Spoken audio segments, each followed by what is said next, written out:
twongeye kubaha ikaze abakunzi b'ibiganiro byacu nk'ibisanzwe muri kumwe nanjye niwe Mugeni Clarisse.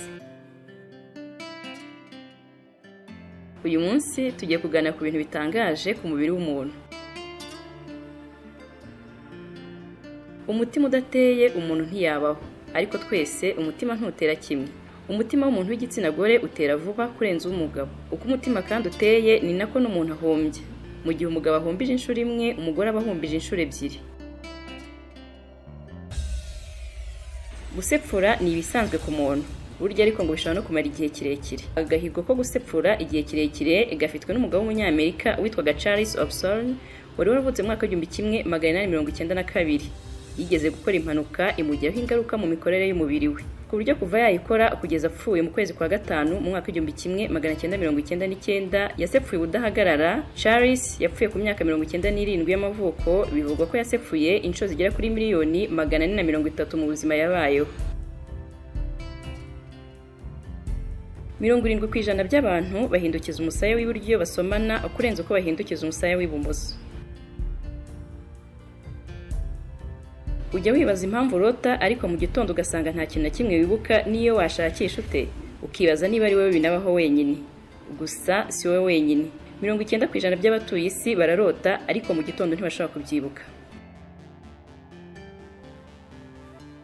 Hari igihe umuntu agira uburakari cyane cyane ku bantu b'inzobe, ukabona mu maso ye cyangwa se ku matama hahinduye ibara, habaye nk'ahatukuye cyane ku buryo ari nawe bibangamira. Burya ngo niyo umuntu ageze umujinya cyane, ibara ryo ku gifu naryo rirahinduka rigasa umutuku, gusa aho ntabwo haba hagaragara.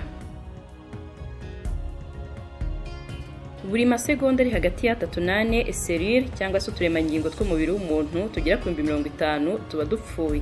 Ikindi kandi umubiri utatangira gukora utundi dushya tuzisimbura. Fingerprint cyangwa se ibikumwe by'umuntu ntawe bihuza n'undi.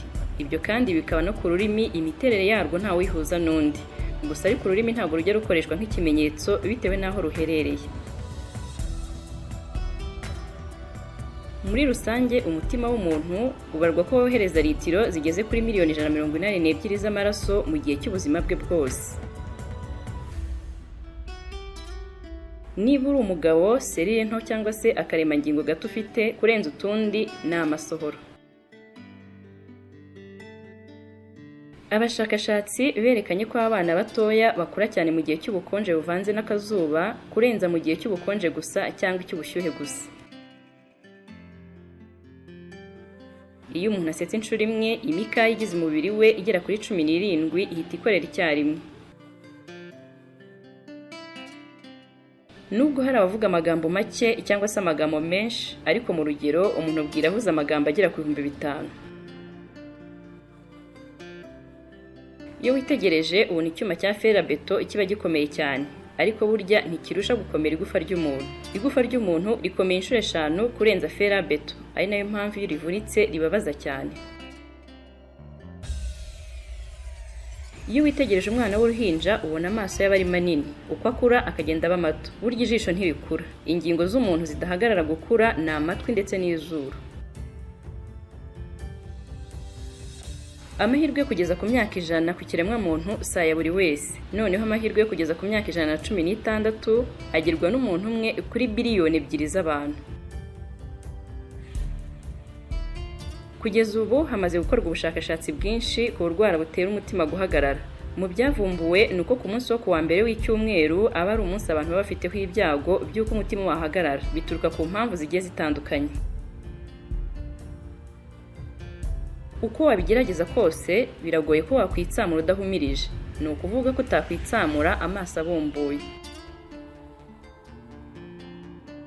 Nyuma y'umunsi muremure w'akazi, burya umuntu aba yagabanutseho milimetero zigeze ku 8 z'uburebure yabyukanye. Gusa mu gitondo indeshyo yasanganywe ibigihari. Muri rusange umuntu abarirwa ko akora imibonano mpuzabitsina inshuro zigeze ku 4,239 mu rugendo rw'ubuzima bwe bwose. Burya ngo iyo uri mu ndege imisatsi ikura vuba inshuro zigeze kuri 2 kurenza iyo uri ku butaka. Kumva icyanga cy'amafunguro cyangwa se icy'ibinyobwa bigenda bihinduka binagabanuka uko umuntu akura. Ku myaka 60 y'amavuko ho umuntu atakaza hafi 1/2 cyo kumva icyanga. Umubiri w'umuntu utwika kalori nyinshi mu gihe aryamye kurenza iyo arimo kureba televiziyo. Mu kanwa k'umuntu harimo bagiteri nyinshi cyane zirenze umubare w'abatuye isi. Buri myaka 10 amagufa y'umuntu cyangwa se skelete ye iriyuburura ikaba nshya. Ni ukuvuga ko igufa wari ufite mu myaka 10 ishize ritakiri ryarindi. Ushobora kwibaza umukaya cyangwa se muscle nini ku mubiri w'umuntu. Ni fessier, ni ukuvuga umukaya ufashe ikibuno cy'umuntu, mu gihe umukaya ukomeye kurusha iyindi ari umukaya ufashe urwasaya rw'umuntu. Burya uruhu rw'umuntu narwo ruriburura buri munsi. Urugero ni nk'iyo uvuye muri dushe ukareba icyo wakarabiyemo. Umuntu agera ku myaka 70 amaze kuvaho hafi ibiro 100 by'uruhu yavukanye. Buri muntu wese agira amacandwe menshi muri rusange. Mu rugendo rw'ubuzima rw'umuntu akora litiro zigeze ku 25,000 z'amacandwe. Ni ukuvuga ko yakuzuza pisine ebyiri. Iyo umuntu yitsamuye ijwi rye risohoka ku muvuduko ugereranyije w'ibirometero 150 ku isaha. Umuntu agira ubwoya ku bice bitandukanye by'umubiri we. Ubwoya bukura vuba n'ubwo mu maso. Ari nayo mpamvu abagabo bakunda kwiyogoshesha cyane ubwanwa. Iyo umugore atwite ibintu byinshi birahinduka mu mubiri we. Igitangaje abagore benshi batwite hari inzozi bahuriraho. Urugero nko kurota ibikeri, iminyorogoto cyangwa se ibimera biri mu ivaze.